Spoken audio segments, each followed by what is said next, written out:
So hi, everyone. Thank you for being here. My name is Raquel Black. I'm going to kick off today's session. And as you can see here on our screen, we have a beautiful picture of our Change Lab building, the entrepreneurship hub that we have here in Tuba City. Our grand opening celebration is scheduled for June 16th, next Friday, starting at 10 a.m. And we have activities all the way until the afternoon at 4 p.m. And that is going to be Navajo Nation time, which is daylight time.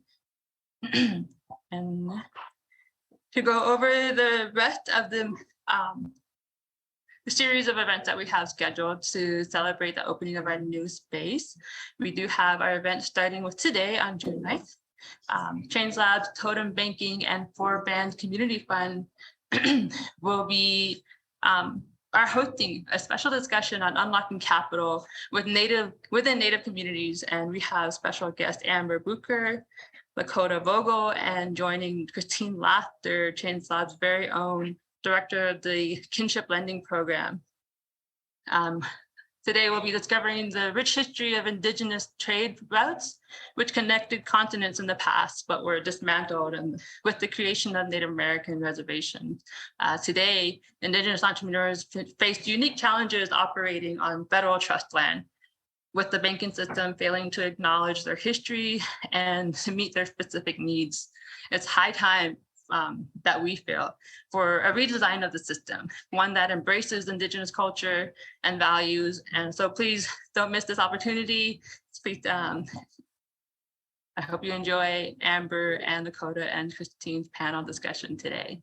And then moving on to our next event that we have scheduled, what it really takes to make change. It's going to actually take place on June 16th, the same day as our grand opening celebration here at the eChip Hub. Everyone is cordially invited to participate on Friday's public festivities. And then for this discussion specifically is going to be hosted by our co-founders, Jessica Stago and Heather Fleming. They will be having an honest and insightful dialogue, sharing the journey behind the creation of Change Lab's very first eShip hub here in Tuba City. Many community members have wondered how we managed to build this facility in Tuba, considering the challenges of accessing land and for businesses on the Navajo Nation and all Native nations. Our published report was Causal Design in 2020 revealed that the Navajo Nation ranks among the bottom 15% of countries worldwide in terms of ease of doing business on the reservation. It took us several years of searching and planning and perseverance especially, to find a solution, and turning it into a reality. Despite being a well-supported organization with committed donors and strong ties to the Navajo Nation government, we still face obstacles that cause many delays. We openly discussed the reasons behind these delays. Heather and Jessica will openly discuss the reasons behind all these delays and explore what community and elected leaders can do to streamline the process for organizations like ours and small business owners. Critical reform is needed to create sustainable communities for future generations. So please join us at the Change Labs eShip Hub on June 16th, next Friday, starting at 2 p.m. Mountain Time. Heather and Jessica will be here live discussing it and then taking any questions that you may have. June 30th, please join us for a redlining discussion, discussing the LGA. That's the Local Governance Act. Yes, Local Governance Act. Local governance, our chapters are able to qualify to form their own governance structure. And this critical discussion is on the state of business site leases for Navajo entrepreneurs. Despite the ability to offer leases, many LGA chapters do not provide this opportunity, leading to a lack of retail and business infrastructure in our communities. And during this event, we'll explore if LGA requires revision to incentivize chapter leaders to implement business site leasing and discuss the possibility of co-creating a site leasing process model. This will be a 4-hour session, and now Change Labs will collaborate with ACES School, co-founded by Navajo lawyer Joseph Austin Esquire, to identify elements of legislation that need certification, clarification, improvement, or revision to better achieve its goals. Please note that this event will also be in Tuba City and is invitation only. However, we invite everyone to join the public town hall discussion on Friday, July 28th at 11:30 a.m. Mountain Daylight Time. That is also Navajo Nation time. And so together, we would love to work towards empowering Native entrepreneurs and small business owners and enhancing the economic opportunities within our communities. And then lastly, we have on July 7th, another in-person event that we will have here at the eShip Hub, prototyping Indigenous banking app session with Change Labs and Totem. Amber is actually going to lead that session. We're excited to have her here and host her here. So that is going to be in person. It is free and open to the public. So please visit our website for more information on any of these events at www.native.org/events. And I'll put that link in the chat so that everyone can easily access that. All right, moving on. I didn't start with my introduction. Usually I should have. So yeah, everyone, thank you for being here again. Je Raquel Black Initiate, Kina Anushlon Ado Central Basachin, Ashine Dasache Ado Torajini Dashanale. I am a member of the Navajo Nation from Shanto, Arizona. I'm the co-working manager here at Change Labs and our eShip Hub that is going to be open as of next week. I will be the manager here. So if you ever want to come visit or if you have any questions about what our eShip Hub is able to offer, you can feel free to send me an email and I will have that on one of my upcoming slides. So first off, I'd like to give a very, very brief introduction to Change Labs. And for those who aren't already familiar with what we do in our organization, Change Labs is a Native-led and Native-controlled nonprofit organization based on the Navajo and Hopi nations. Our goal and mission is to provide creative workspace tools, resources, and knowledge for Native entrepreneurs. How we accomplish our goals and mission is through our different programs. A co-working program, we have a business incubator, and our Kinship Lending program to start off. We are based in Tuba City. Change Labs programs were developed to strengthen the entrepreneurial ecosystem on the Navajo Nation by affecting societal norms on how Native populations perceive entrepreneurship, highlighting role models, building a network of peer and mentorship support, developing leadership capacity for and growing the community of entrepreneurs. And then here we have the mighty team that helped make Change Lab the great organization that it is today. We have Jessica and Heather, our co-directors, co-founders, I'm sorry. Jessica is also an incubator coach, and then she's also working on several other programs and ventures for Change Labs. Heather is also our executive director. We have Joe Elliott Nez and Tim Dio, who are coaches for a couple of our programs. We have Marsha Gray Eyes, our finance director. We have Cecilia So, who is our incubator director. Sorry, I have incubator coach, but she is a coach for incubator, but she's also the director. She's the main boss there. We have Holly Patterson, who is the incubator coach and a program director. Kristine Laughter, who is our wonderful host for today. She's the director of the Kinship Lending program. And then within that program, we have Swarovski Little. He's our loan officer for the Kinship Lending program. And then you have myself, the co-working manager. And it's very exciting. We actually grew by 3 members within the last, I think, year and a half.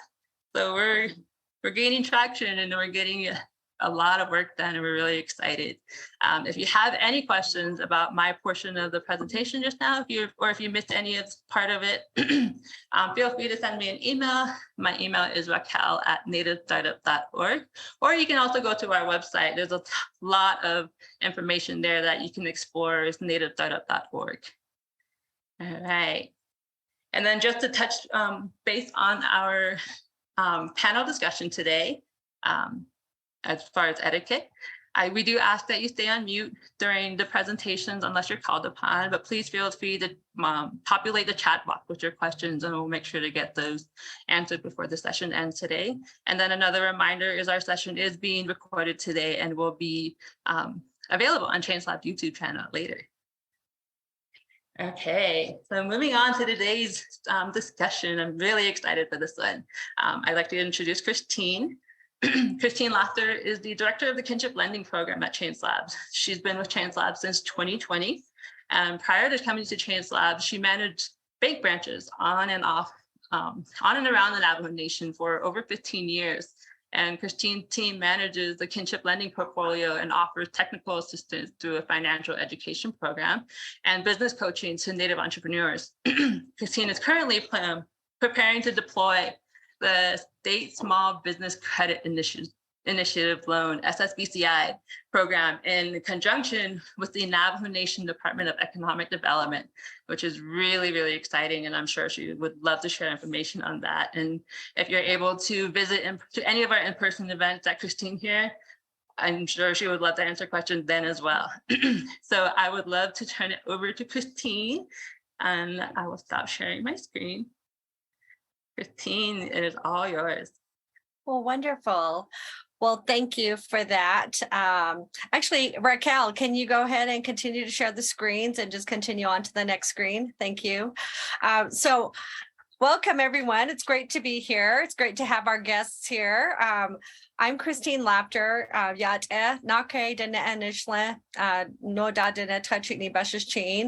I reside in the community of Kayenta, Arizona, and really enjoy doing the work that I do. Came to Change Labs by way of banking and also doing work with the Navajo Technical University's Business Incubator program a few years ago. I got to do some events with Change Labs in the communities of Gallup and then also Crown Point, and then events across Arizona.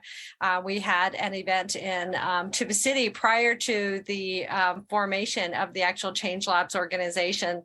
So it's great to see the growth of Change Labs over the years, and I am really happy to be part of this amazing team. We have a lot of great people who do a lot of great things here at Change Labs. But today we are going to be talking about decolonizing banking, and I'm happy to introduce to you two amazing Indigenous women who I've had the opportunity to meet over the last couple of years. First, I want to introduce Amber Buker. She is a founder and CEO of Totem, the only digital bank built by and for Indigenous people. She's a recovering attorney, and she spent years addressing bank leaders on bank technology. She has interviewed hundreds of leaders in banking, fintech, and government, and regularly speaks about what she has learned from their work.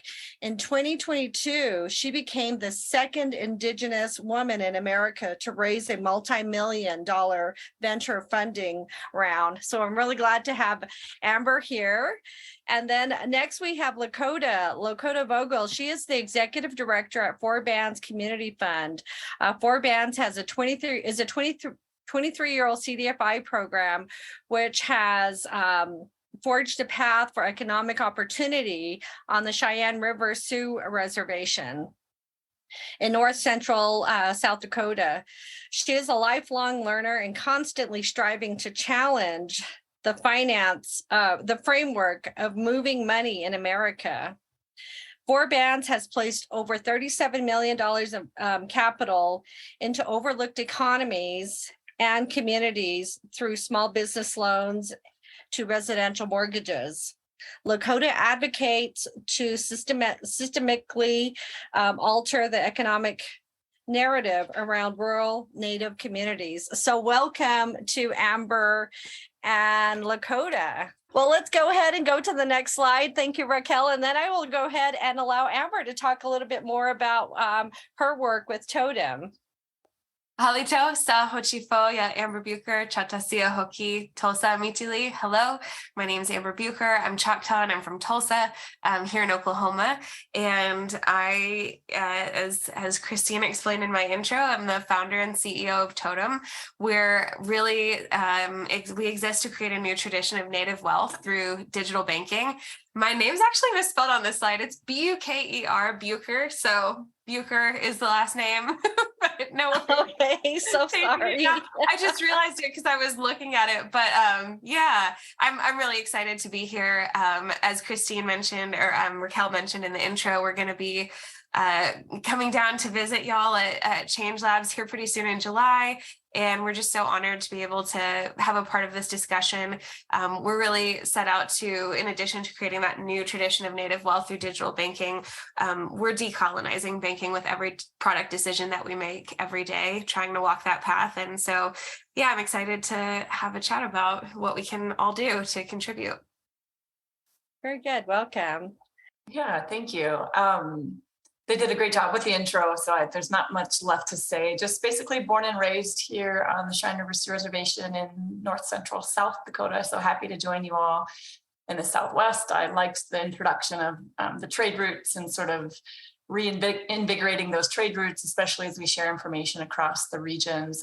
We all experience this financial framework in America in the same ways, and we've been pushing against that grain for quite some time at Four Bands Community Fund. I've been lucky enough to, sit in the seat and sort of work at a non-regulated institution. So we keep continuously asking questions why, and are really enjoying conversations in the Indigenous space about creating a whole new market for what we need as Native peoples and how to grow wealth within our communities. So happy to be here, guys. So what we're going to do today is we're just going to have an open discussion. We're going to talk about what does it mean to decolonize banking. There's been so many topics on decolonizing so many different things. When I went to Google decolonize, there's decolonizing everything from social work to decolonizing wealth, decolonizing education. And now we're talking about decolonizing banking. We all have had experience, and we all experience working in the financial sector here, in the United States. And so we want to share our experience. Amber and Lakota want to share what they've gone through, the experiences that they've had working with people in Indigenous communities. We're also going to talk about the systemic issues Indigenous people face, and then also talk about unlocking capital in Native community. In Native communities, this is an ongoing task that we have. We've met previously. Lakota and I were part of an advisory committee where we spent months talking about how can we do this? How can we allow Native communities, Native people to have access to capital? So we're going to talk about that. And then we're going to talk about the Native community or community-based banking reciprocity. What does that look like? And what are we going to do to change the banking foundation out there so that, Indigenous people benefit from this? So we're going to go ahead and get started. I'll go ahead and get started with you, Amber. So what does it mean to you to decolonize banking? So for us, I think if you look at the word decolonize as in remove colonizers, we're pretty far down the road in terms of being able to do that. I don't think that that's, the way that we necessarily think of that word. But what we do say is, okay, if, we kind of follow the school of thought that Edgar Villanueva put forth in his book, Decolonizing Wealth, where he was saying, essentially, if colonization is all about dividing, controlling, and exploiting us, then decolonization as the opposite of that should really be about connecting and relating. And so at Totem, everything that we do, we try to do through that lens of decolonization of like, how can we create space for our people to be in and relate to the financial system through products that are designed for them. And so that's what it looks like for us and our path through the products that we're building. But I think that decolonization is certainly a really long process that has a lot of pieces to it, including, telling our financial stories and finding opportunities to heal. And for everyone, whether, no matter where they come from or what their background is, whether they're a settler background or an Indigenous background, really looking at colonization and the part that it's played in your own life and just kind of owning that and starting the conversation from there. So finance is deep and hard, and it definitely starts with just putting yourself in the mindset of the needs of the people, I think, to heal. Great. And Lakota, what is decolonizing banking mean to you? Yeah, I think it's definitely the hip word for the day, right? I've been doing this work for a decade, and I think that it's looked different for many of those years. And this is the most momentum I've seen around looking at the institution of banking and what it can do differently. And so it's fun. But as Amber mentioned, I think there's a lot around that word that I personally believe, like, you can't dismantle a system, an institution, by using the system's tools and the institution's tools, right? So to me, that's what it looks like as a person that is giving money. Like, my field is about taking money, this tool, and moving it in a way that it's never been moved before. So I think it's interesting. We aren't going to be using, like, banking traditional tools to do that. And so that's what decolonization has looked like in my field, is actually taking the basic of the recipe and the ingredients, which is money, and how do you put it into your communities in the right way. But it's also about healing with that money, because it starts with when the person walks into your door and wants to ask questions about financial wealth or any financial question. The best thing we can do is, people with information, is not shame them with that question, right? And to provide information about the system of financial things that exist in America that we really weren't informed about or had any part of creating. So that's what we do at Forbands. If somebody walks in and has a question about their credit, the first and best thing that we can do is just be transparent and answer them openly and honestly, and provide them with information. And that's, to me, the first step of healing the gap between money and our people. And that's the first step of sort of decolonization of banking. And I also just want to say that, like, there's a ton of institutions that are in this space, and all of them are playing a role of locking capital away or excluding natives from accessing capital. And so I think that banking is one of those institutions, but we all need to sort of move all of these institutions together to really have long-lasting change. So that's my little 2 cents. Well, great. Well, I wanted to ask you, Amber, I wanted to ask you to share a little bit about, share with us your banking app. I mean, that's such a big deal, Amber. And you shared with me when we were planning this, what you're doing and how that's going to really lead to decolonizing banking. I mean, you're in that role right now, Amber. So share with everyone what Totem Bank is doing.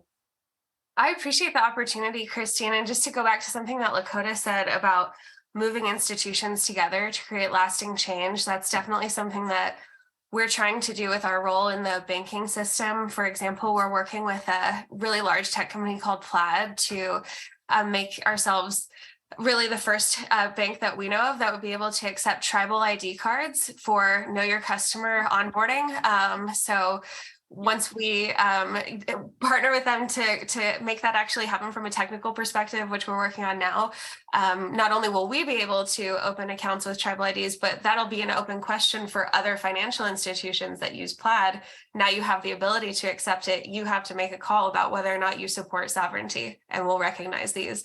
So, like, there's just so many opportunities like that within this space that we have, we're so far behind in terms of being able to bank in the ways that are familiar and true to our values, that there's a lot of open green field in terms of really big strides that we can make to assert sovereignty and recognize the values that are important to us. And so that's what we're trying to do with Totem.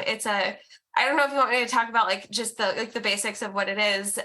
Yes, do. We're a digital banking app. So essentially, if you bank with a Wells Fargo or credit union or someone like that, they typically have an app that you do most of your actual transactions on 9 times out of 10, or you use the ATM.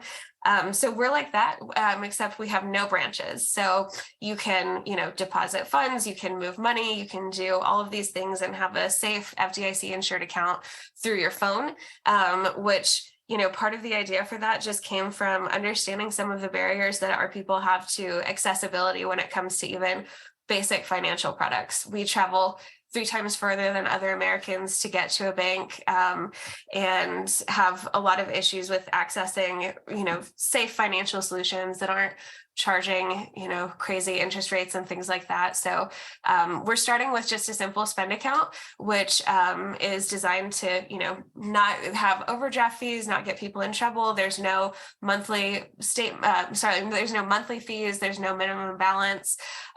So just a good, safe, simple product. We enable people to send money to one another for free on the Totem app instantly, because we know how important it is for our people to be able to take care of one another. And we're partnering with tribes to do all of this. So if your tribe is one of our partners, we actually share a portion of our revenue with them for every swipe that someone makes with our card. So that's just a little bit about what we do. We're starting with banking because Natives are the largest group of unbanked people in the country still, when you look at racial and ethnic groups. And we are moving into credit solutions. We're trying to figure out the best, most responsible and culturally relevant way to do that in a safe way that doesn't cost people, crazy sacrifices to be able to build a credit file. We're already seeing in opening our accounts, we just opened our public beta, and we're already seeing a lot of things where a normal system would kick our people out of onboarding. And we're saying, nope, we know that they have a thin file. We know that they're in this young bracket because Natives tend to be younger. Let's look at this and make sure that we can get them an account, which is something that just not a lot of larger financial institutions are able to do. And rightfully so, right? They're meant to be all things to all people, which is why we exist, because we know that we need something special that recognizes our issues and our, where we come from and the places that we're from and our habits with money. So I'm rambling now, so I'll turn it back over to you. But starting with the bank accounts, moving on to a credit builder solution, and then, who knows from there. Well, great. Well, I love the idea of you taking and accepting tribal IDs, because, that's why we have them. I mean, those tribal IDs have the same, you go down to get that tribal ID, they need to see your documentation, and that's how they issue that. I know that my daughter, when she was living in the state of Washington, she was able to use her tribal ID to get across the border to Canada and come back into the States. So I'm so glad that you're able to use tribal IDs. Not yet. Not you will yet. be. We're working on it. Yeah. Okay, well, good. We've partnered with them, and we're working on training their algorithms to be able to identify those and making sure we have all the proper safeguards in place and things. But it's in the works, and we plan to be the first. So. All right. Well, good. We'll be looking forward to that. That is awesome, because definitely we want to create that path for our Indigenous people and allow them to have access to things that normally they don't have access to. And I've experienced that many times in the banking world, where somebody comes into the bank and doesn't have the proper documentation to set up not only a bank account, but like a business account. We see how difficult that is for people to come in to want to start banking with us, but they don't have everything that they need. And then they just get turned away. And I know that one of the things that we talked about is, we want to work with our customers. We want to work with them to make sure that they don't leave and not come back. We want to get them back in the door. And that's something that we want to continue to do.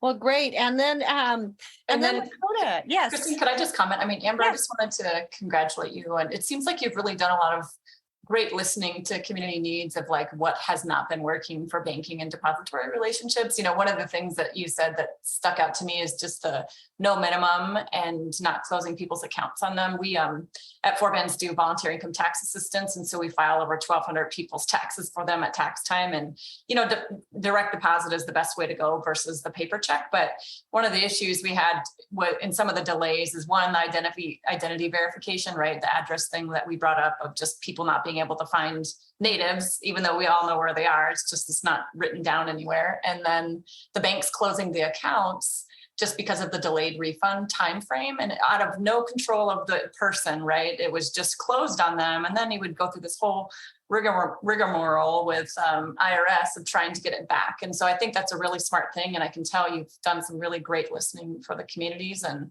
really applaud your efforts. So excited to see what's to come. Yeah, yesterday we were kind of talking, doing a little bit of planning on this. And I know that you mentioned, Lakota, you talked about the work that we're doing is really to move money. Can you talk more about that? Yeah, I think, what, to me, I mentioned earlier in my bio, it says nothing to do with MBA or any kind of financial CPA background. And I started from the lens of social work and really trying to understand like what motivates people. And when I had the opportunity to work for a firm like the CDFI that I'm at, was about asset development. And so one of the greatest things that people want for their families and communities is just to feel safe and feel like they have all of their needs met and that their kids are able to live a better life than themselves, right? And how can you use money to meet those goals? But once you start talking to families and individuals about just accessing the basic forms of credit and capital in their communities, I mean, we repeatedly hear the word no from our bankers still, especially if you live within a reservation-based economy and you have trust land.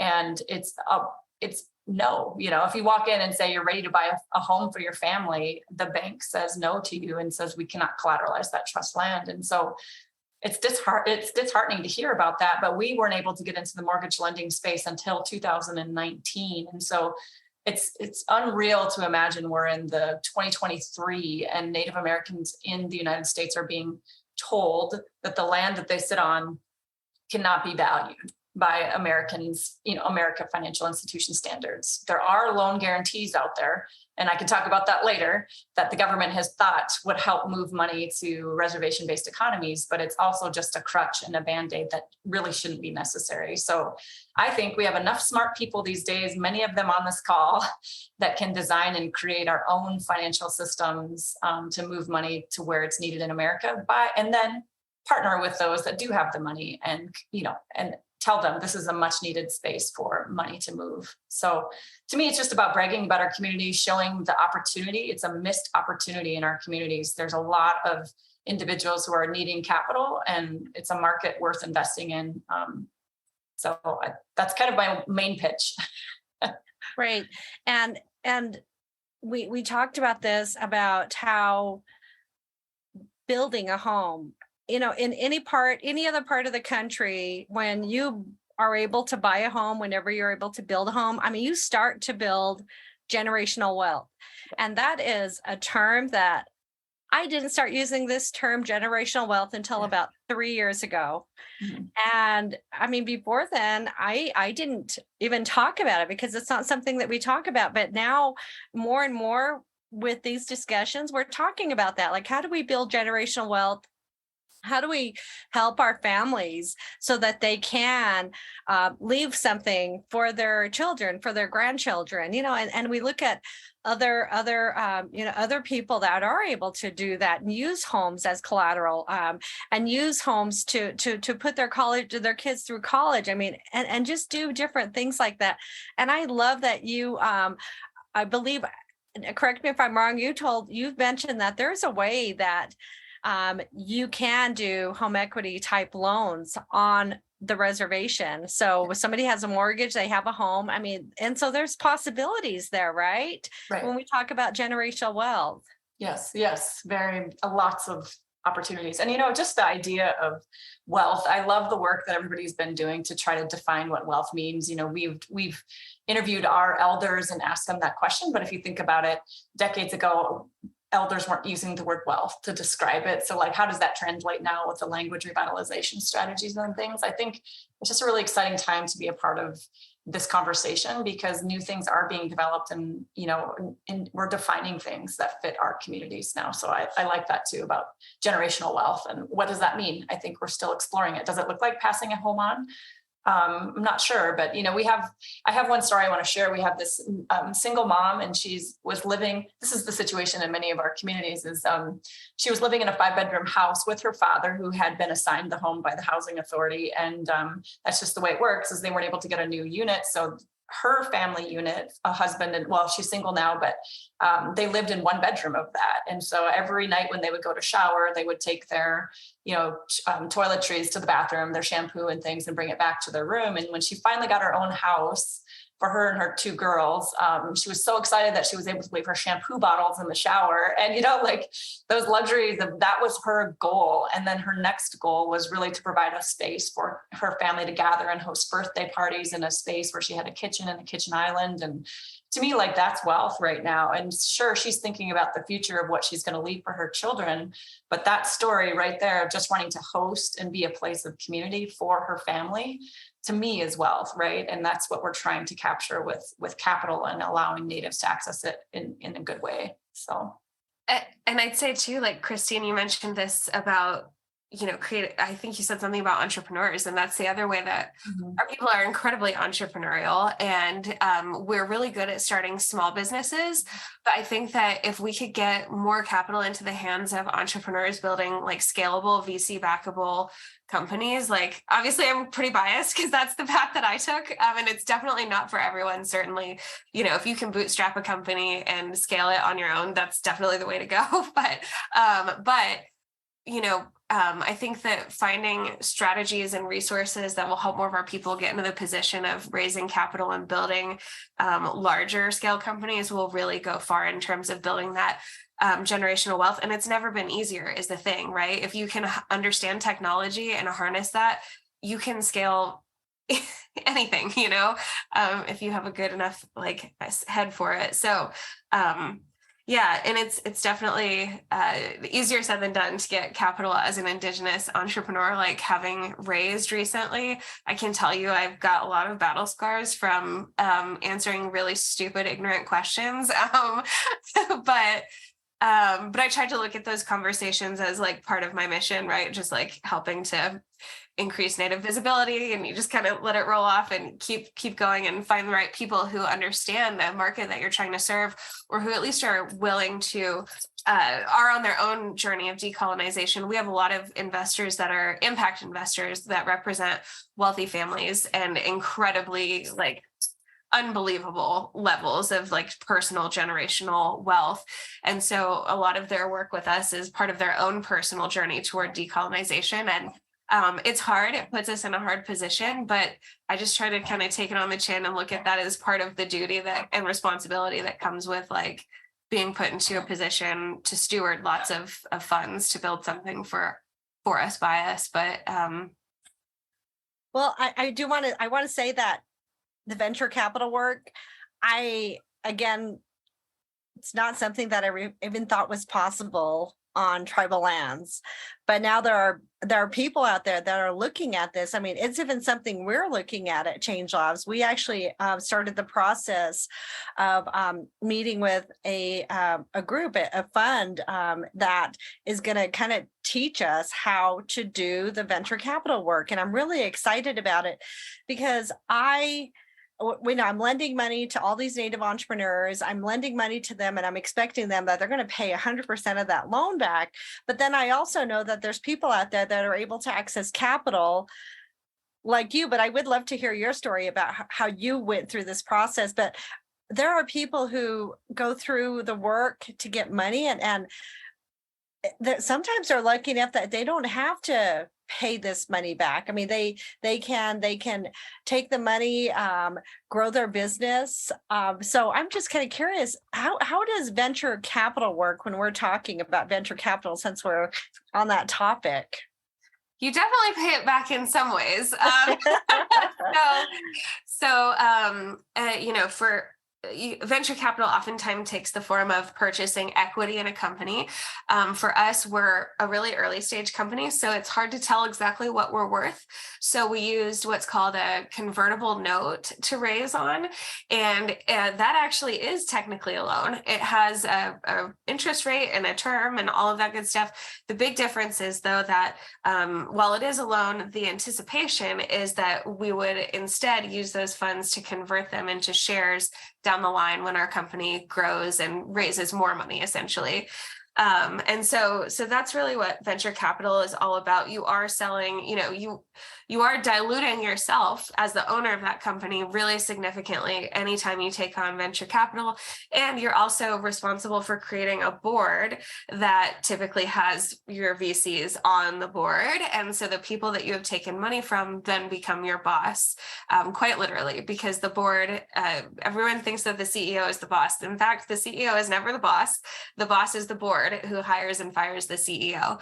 So it's definitely a very intense model, and you have to be trying to build something that really calls for high levels of capital, and that also on the flip side to that has the potential for creating very, very outsized returns. I'm talking at least 10x potential for an investor at least. They're looking for 100x. They're placing lots of little bets all around the ecosystem to try to find that one Uber or that one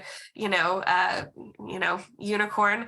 But yeah, it's you're definitely giving away a lot. It's a big commitment, and you're bringing someone into your business that could fire you. So if you're trying to build like a family run business that you pass along for generations, that's definitely probably not the way to go. And I'm happy there's a lot of factors that go into it. If people want to talk about that, I'm always available. Very good. Well, thanks for sharing that. I just was curious. So one of the things, again, going back to the movement of money, and when I was reading about, specifically decolonizing banking, it's really getting money out into the communities. You're doing that with your banking app. You're able to provide a checking account for somebody who would have gotten turned away at a national bank. So you're providing them money so that they can take that money. And I think about, in banking, a lot of times we have customers who come into the bank and they need to get money to a cousin, a relative, a mom getting money to her daughter at school, or, family relatives, because, we're spread across the US, right? We're in different locations. So, when we talk about movement of money, is it specifically for that, or is it maybe Lakota, you could talk about this, is the movement of money, is that specific to like getting money from one person to another person to help them to grow financially, or what exactly is the movement of money? Yeah, we largely work in the loan space, so I think the question about movement of money is a good one. And there's a lot of different ways money moves between individuals, between institutions, institution to institution type stuff, individuals to institutions, consumers to businesses. I think it's really interesting. And it's not, to me personally, it's not been in the data, right? And I think part of what happens to Indian country is that everybody else talks about the way money moves in America, and they just overlook our economies totally. Money moves way differently here. One of the things I'm kind of most proud of in Eagle Butte, South Dakota, where my office is we have a really informal economy. Like, you may not know where to go get lunch, but if you ask anybody, or you go to the Eagle Butte Food Sales Facebook page, there are over 6 to 8 entrepreneurs on there doing a daily lunch sale, right? And it's really exciting. So anywhere we have people come into our economy, it might not look like there's money moving, but it's definitely moving in these informal ways. And we've taken care of each other. We wouldn't be here today if money hadn't moved, right? And so I think what Amber is trying to do is really unique, because she's taking out all of those restrictions that have allowed it to move and really listen to these rural economies, native economies specifically. For us, it's about the people that want to build their own business. We've got a lot of necessity entrepreneurship in our communities, not a lot of jobs on the reservation. If you live here, you either work for the tribe, you work for IHS, Indian Health Service, or you work for Bureau of Indian Affairs. Those are our 3 core institutions. And then you've got some school systems and small clinics. But if you're not in that field and that's not of interest to you, there's not a lot of options. So a lot of people have just looked around their community and like, geez, I would love to buy a burger. And they want to start a restaurant, and that becomes their motivation. And so how do they get access to provide those goods and services in their community? They would walk into a bank, and since 2008, banks have decreased loans under 100,000. It's decreased by like 50 to 70% to small businesses. So if you don't bring $50,000 to the table at that conversation, you're not going to get a loan for 100,000 or less. And some of that is also just understanding what loan terms are. So, we are a micro lender. We start pretty small, help the entrepreneur understand what the first piece of equipment they might need, do the loan agreement with them, buy the equipment. And we also grant rate for them. So this is really unheard of in entrepreneurs, but it's not just debt capital that people need. They also need grants in order to build their own balance sheets. So say you're starting a restaurant, I go out at Four Bands and my team, and we find grant capital to give to the entrepreneur. It passes through directly to them, and they can buy their first stove or their first Ansel hood for their restaurant. And it becomes on their balance sheet, and it starts to build their equity into their business. I mean, it's not easy to do, but as a nonprofit, I can go out and ask different funders for grants to pass through to small businesses. And so we found it to really help build their balance sheet, help with their loan underwriting, and get them to the stage that they need to grow their business. I would say these days, it's almost necessary to have a grant alongside a loan when you're lending in Indian country. I mean, I would highly recommend, if you're starting a lending program, try to look for grant capital. So, but that I'll stop there, but lots more to talk about. And that's just not on the entrepreneurship side. We're also doing it on the residential mortgage lending side. We do home improvement lending. We build people's credit scores because our communities are completely credit invisible, not because of any choice of our own, but we just don't report. Our banks are not reporting to credit bureaus where we live. And so how do you even build a credit file if your banks aren't even reporting? So.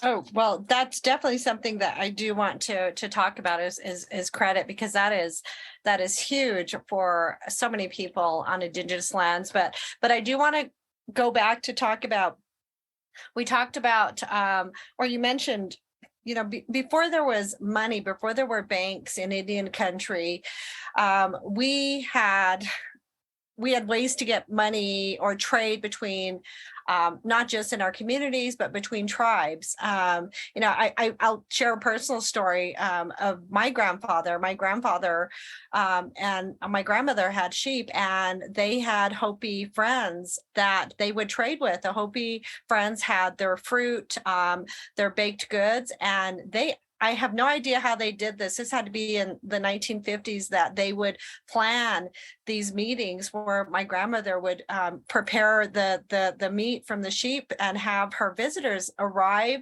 and they would trade, and those are things that were happening long before the banking system came to our country. And so we see that even in the farming industry, right? We have people that work together to take care of their farms. People would come together, they prepare the fields, and there was a savings plan that they had in that, like, we're going to take care of this farm, and the produce that we get from the farm, the vegetables, we're going to save some of those for the winter time. I mean, we on Navajo do steamed corn, so we steam the corn and we dry it, and then that gets saved for the winter, for the spring, for early summer. And that is something that we have done as Native people. We've learned how to save, and we've learned how to, survive over the centuries. And so we know what that is. It wasn't cash money, but we have methods that we've used, and we can kind of take those methods and bring it into our banking system. So thank you for that. So let's just kind of talk a little bit about credit. Let's talk about what do people need to do, or what should they start thinking about doing to get themselves in a position to look at improving credit. I have always had this belief, and I have talked to so many people, and people, when they get denied for a loan, they feel like, oh gosh, I'm never going to get myself out of this rut. I mean, I've been there before. I know what it's like. But what should people, consumers out there, think about doing as it relates to improving credit? I mean, what are like 2 or 3 steps that they can start to do now? So either Amber or Lakota, you can answer this. Yeah, I think, well, first, don't be afraid to ask the question, like that. America has a credit problem, right? So we always say this statistic of like doesn't matter how much money you start with, you were not told the rules of the game, this credit game. You have this number floating around you in America that you didn't subscribe to, and it limits the opportunities or grants you opportunities. So let's learn about it. And the first thing you need to do is just, what is it? What does your credit score show? Where can you safely go to find that information? And I think there are a few places where you can safely pull it, but sometimes it's nice to have the eyes, because once you get the report, it's kind of in a different language, and it's nice to have somebody read it side by side with you and explain what, certain things mean. So first, it's just understanding your credit score and what it means, and then learning the rules of the game. So I think starting with taking the shame out of it, asking questions, learning it, confront it, and then build it. But I think truly, if you've damaged credit, it's not as it's difficult to rebuild, but it just takes time. They just decide to make it take more time. But if you're building credit and you start with a zero file, it's actually a good thing, and it's easy to do. You just have to get a few lines of credit to build it up. But it's a balance. It's like a roller coaster. It goes up and down as you take on debt and go up and down. But it's just understanding what those high points and low points can be in your credit story are important. So yeah, if you have questions or if you want to look for resources, I think CBA, Credit Builders Alliance, is what we utilize for reaching out and learning more information about those entities across America that help people build out their credit score. So if you want, I could put the link there, but Credit Builders Alliance is who we utilize to pull credit for our community members. And I do want to share, here at Change Labs in our Kinship Lending program, we do not pull credit. We don't pull credit, and that's, I think, one way that I can say that we are decolonizing the banking system is we are actually we do what we call relationship-based lending, where we are building this relationship with the borrower. We want to get to know them. I mean, just much like you are doing over there at Forbands, and that is one way that we can help people have access to capital, is to take down some of these barriers, like not pulling credit. But then also, I want to say that even though we don't pull credit, I want to help people to look at improving their credit score or building their credit, because I feel like that can be a powerful tool. I mean, Credit Builders Alliance, that's what, they teach how you can use your credit as a tool to get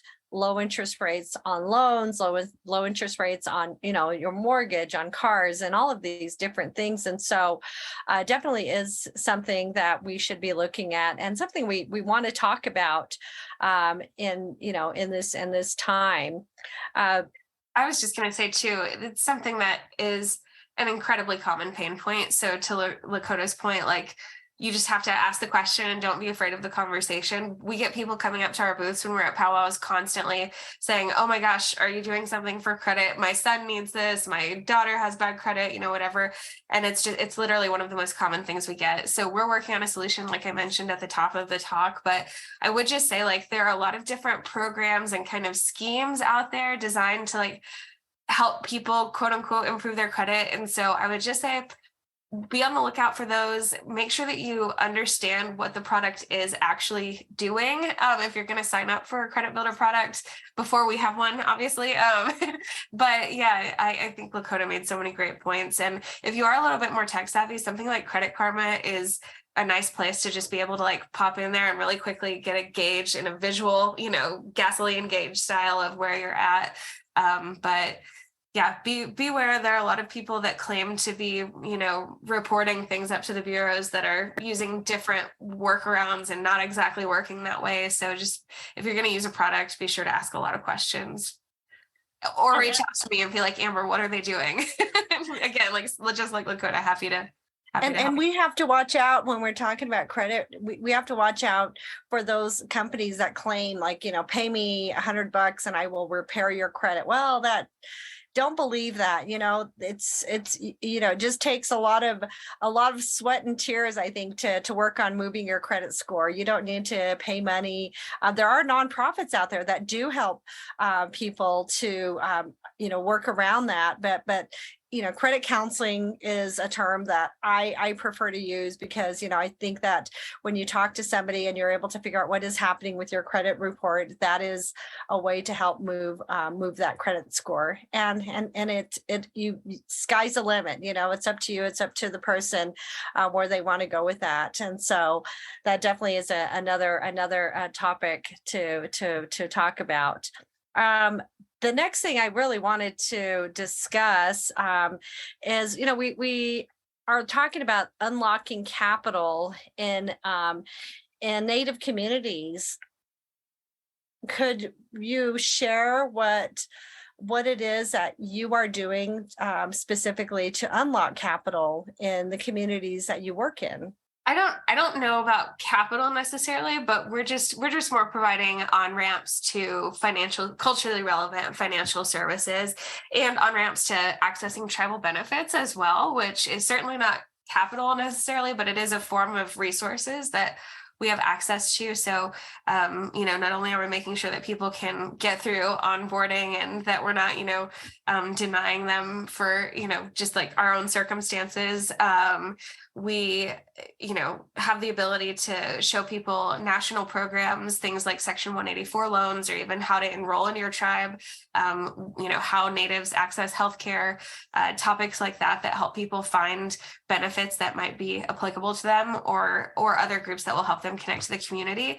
In the future, we look to partner with tribes to disperse benefits and also potentially payroll as well into our accounts. And so to your question earlier, kind of about moving money, that's really where we're at, is helping people get their paycheck into an account 2 days early, or send money to their aunt for free and instantly when she needs help to pay a bill. And so not necessarily capital, but definitely access to moving money and the tools that you need to do that is more the space that we're in.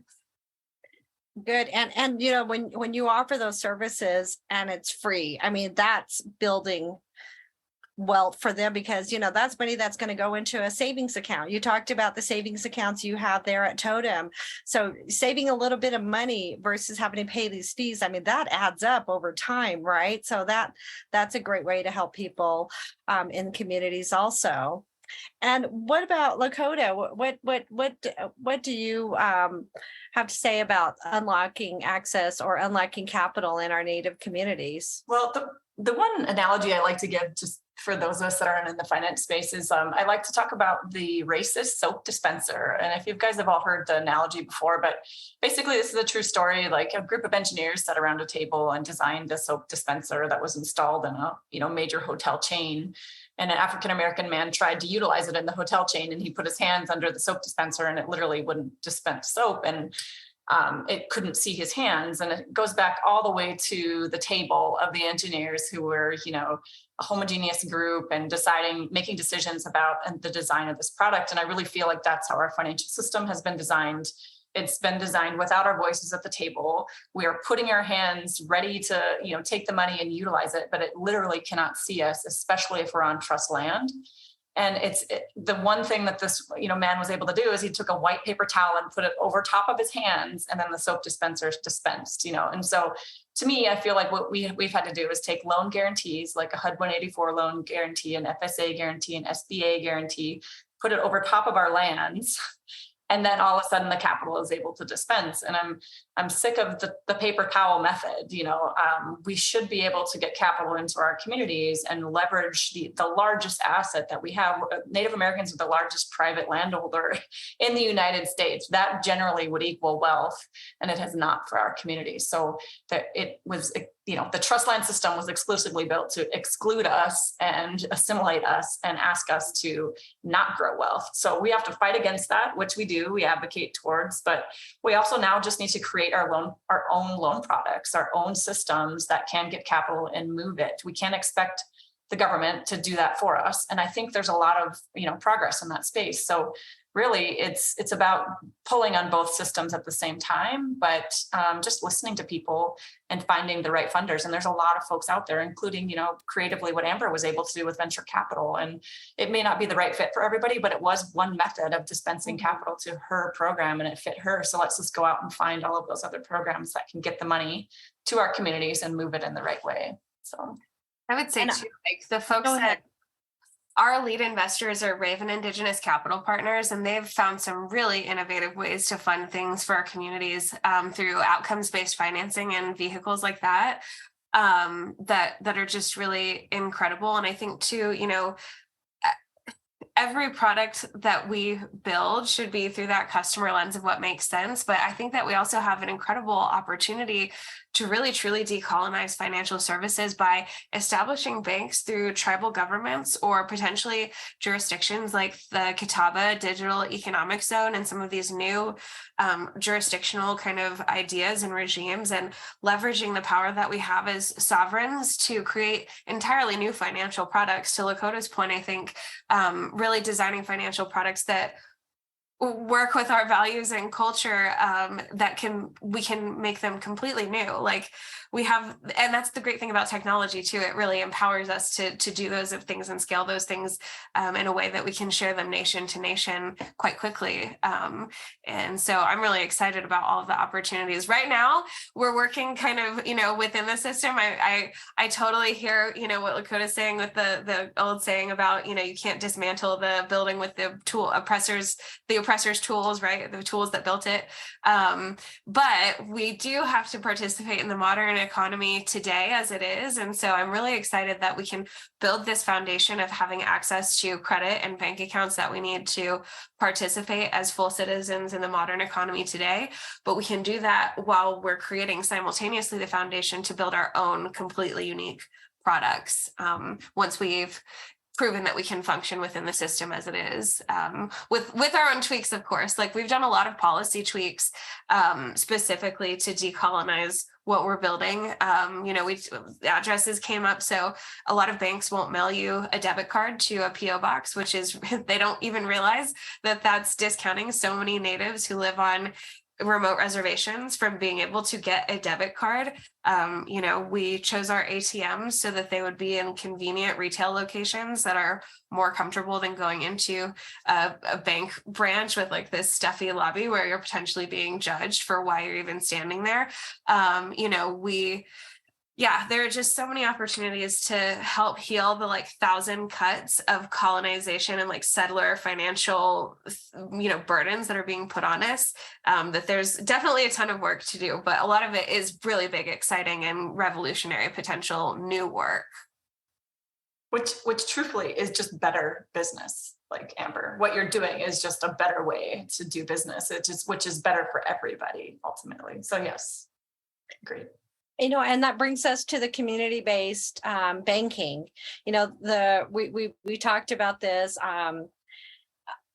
in the past. Community-based and really relationship-based. I was sharing the story. I remember watching old black and white movies where the banker comes out onto the street and shakes hands with the guy that maybe he was asking for a loan, and they make a deal with a handshake. That's where we need to be. That's what we need to be doing in our communities, because we are all working toward one goal. I mean, we need to be able to do this on behalf of our communities and the people in our communities who don't have a voice. And so we really need to be looking at ways that we can help them and say, hey, you know what, we're here to work with you. We want to make sure that you don't get left out. We want to make sure that you, your children, your grandchildren are all part of this, and we're going to bring you along to make this happen. So we really want a lot to happen for our communities in the banking world. We want to be part of what is happening out there. We want them to get, their banking accounts, their savings accounts, and on top of that, when we talk about, doing this, we want to share with them why we're doing what we're doing. They're going to want to know why are you doing this? Well, we want to do this for the community. I mean, we talk about reciprocity. What does that mean? Well, there are different things that can happen within our communities, so that people who may not have maybe somebody doesn't have access to a phone, it doesn't have access to internet. That's something that we seem to we hear a lot about here on the Navajo Nation, because we're such a large we cover such a large land area. And so how do we make things available to those folks that don't have access to that technology? So we just really want to find ways and find answers. And I'm so glad that you both have shared so much with us today. I just wanted to see what kind of questions our audience has for the two of you. So I do see a question here from Barbara. She says, do you work with tribal credit associations, which seem to be a longer established on some reservations? Since Lakota is a kind of a tribal credit, I'm assuming that's for me. So how Totem works is through a model called banking as a service. And this is the same model that allows really large digital banking companies like Chime or Acorns or Aspiration or some of those brands that you may have heard of to exist. And essentially how this works is that we partner with a local financial institution. In our case, it's a family-owned community bank here in Oklahoma, where I'm based. I'm in Tulsa. And our deposits from our customers essentially sit on the ledger at that financial institution. And so that's how their FDIC insurance is able to pass through to our account holders.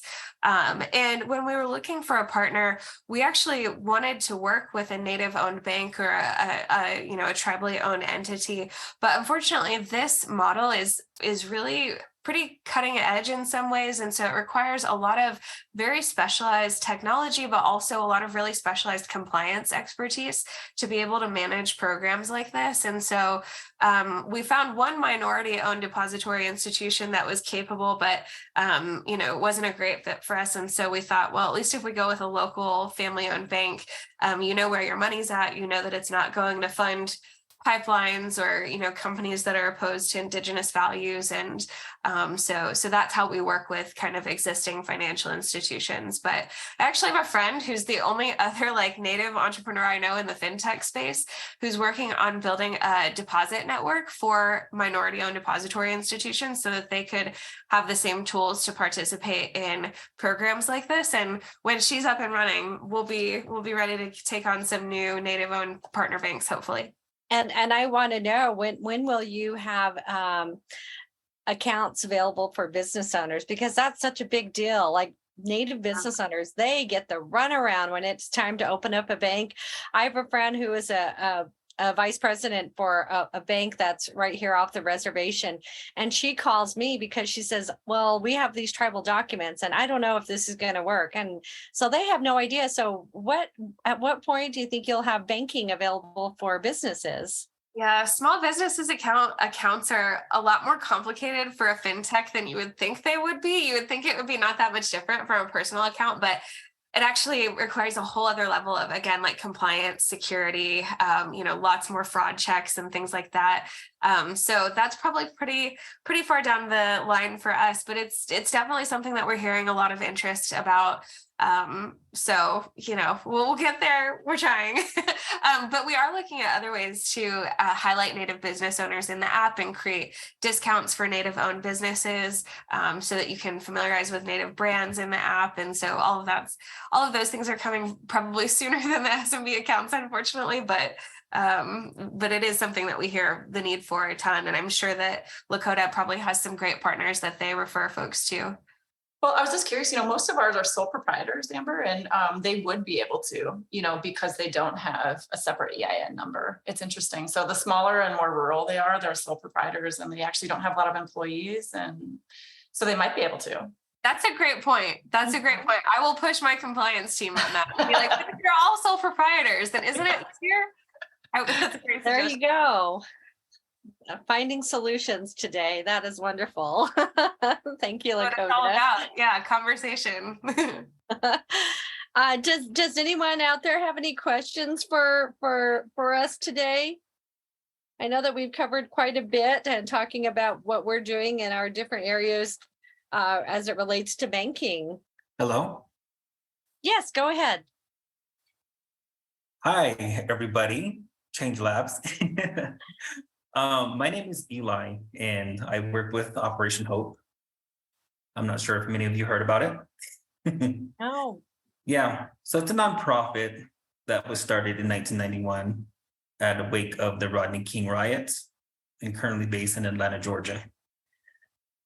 So very similar to yours, we're all community-based. I'm the first representative for Operation Hope to be here in Gallup and on the Navajo Nation, fairly new. And my issue now is connecting my clients to my Native American clients to establishing their businesses. So I'm so thankful that I ran into this, thanks to Stephanie at Awista. So I'm glad that I seen this so that way I can work more firmly with a lot of the business customers that are Native business customers here in Gallup that would prefer to have their businesses on the reservation. We all know there's a lot of red tape, and which is why a lot of our Native business customers go off the reservation to build their wealth. And we all know why. So my position here is trying to get everybody back to the community level, and both businesses as well as personal. We do help our clients rebuild their credit, money management, put them on budgets. It's a very new initiative here. And so I just want to make my presence known that I'm based out in Gallup, and I do rent an office from the Wells Fargo Bank, but I'm not affiliated with Wells Fargo. So if anybody knows of any clients that, need the help, and, definitely work collaboratively with the whole reservation. I'm here in Gallup.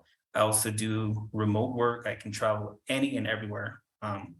So I just want to say I'm so appreciative of this organization and this event that I'm able to witness, and definitely relay back to my team that, we have a lot of initiatives here on the reservation because I'm the connection to the reservation, and they want to make sure that we include all our First Peoples that were here. And so I'm that connection. And so I just wanted to thank you guys.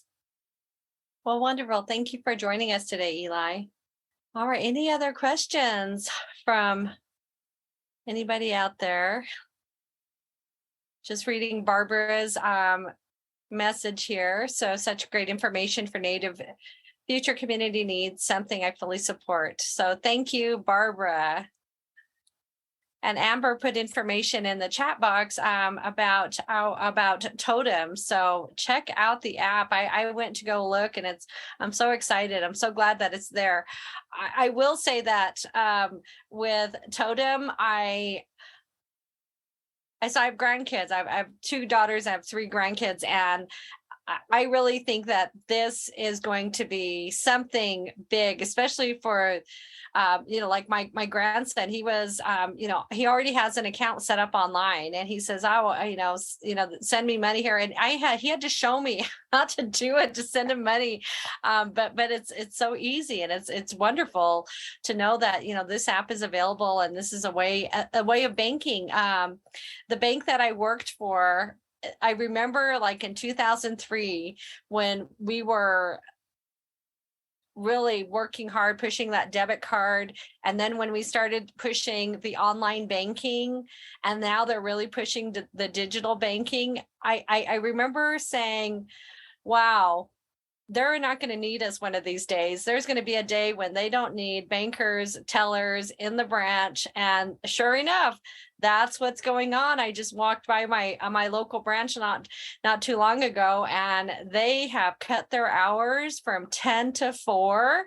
They are no longer full service, open all day and on weekends. I remember being open all day Saturday at one point. Now they're not doing that. So the app, the banking app, is definitely the way that things are going to be going. Things are changing out here in the banking world. So I'm really excited about what you're doing there. Yeah, I mean, the fact that so many banks, and especially community banks, right, are experiencing another period of consolidation and lessening hours and stuff, like, it's just going to be more important to have accessible solutions. And I did want to say we do have real people who are both Native. Our customer service team is all Native, available on the phone. It's a real phone number that you can call and talk to a person.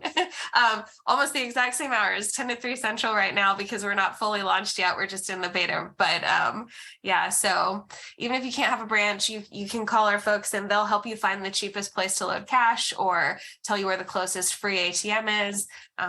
Really helpful folks that are, again, like a Native-led team. So Yeah, Eli, the Totem accounts are only personal, to answer Eli's question in the box there. Well, very good. Raquel, can you put the slide deck back up real quick? We're just about done. We're going to be wrapping up here. If anyone has any questions, let us know. And Cecilia, it's great to have you a part of our conversation. Cecilia is the director of the incubator program. And so Cecilia definitely works with all the entrepreneurs that do need the banking services and that need to be able to get themselves in a position where they can borrow money. And that's what we are looking at. Okay, go to the, I think it's at the next slide or the previous slide. Okay, so I just wanted to leave with this. It's Edgar Villanova. I just love reading his book. We actually use his book, Money as Medicine, as part of our financial education program at Kinship Lending. We have a 6-month-long financial education program with our lending program. And he says, if we could use money in a different way towards a healing and reparative purpose, then money actually can be sacred, something that could be used as medicine. And this is really what we are doing. I mean, we really want to make sure that we're bringing this to our community and making sure that everyone in our community is going to be able to use money this way. And, I'm so thankful that Amber and Lakota, you were both able to share so much of the work that you're doing in your communities, which I think is just amazing. We need to continue to get out there and provide different services to our community members and let people know that, we are here and let's talk about this. Let's talk about what's going on with your financial situation. It's okay to come and talk about it. It's okay to come and say, this is what's happening. Can you help me? Because we are here for that. We are here to help you. We want to make sure that all of our community members get on a path so that they can experience having a bank account. They can experience having loans. They can experience saving money. They can experience building generational wealth in our communities. So we are so thankful that we are here together today and able to talk about this. I just want to say thank you to everyone for joining us today. And thank you to Amber and Lakota for participating. And Amber, I'm so excited. We're going to see you next month. Yes, thank you so much for the opportunity, and Lakota for all of your wisdom and sharing that with us. It was awesome to meet Lakota and to see you again, Kristine, and appreciate the opportunity. Yakoki. Thank you, everybody. And just as before everybody drops off, Change Labs is having their grand opening for the co-working space, and that's going to be next Friday on June 16th, starting at 10 a.m. And we are looking forward to having so many people out to visit the space. And so we are looking forward to seeing you there. And that will be the end of the presentation today. I think there is one more screen here. If you do have any questions for us here at Change Labs, you can contact us. The next slide. And you can contact Raquel. She is the manager of the co-working space.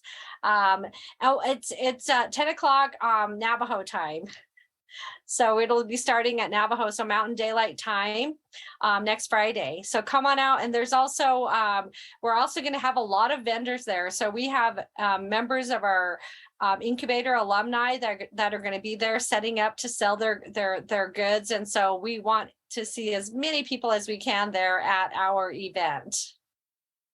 And then also we do have Heather and Jessica talking about what it really takes to make change. They're going to talk about their journey as the co-founders of Change Labs, and that'll be happening next week, 2 to 3 p.m. Mountain Daylight Time. So you can register at nativestartup.org/events. All right. Well, thank you, everyone. Thank you, Lakota and Amber. Have a wonderful day. Bye, everybody. Thank you. Thanks, Kristine. Bye-bye.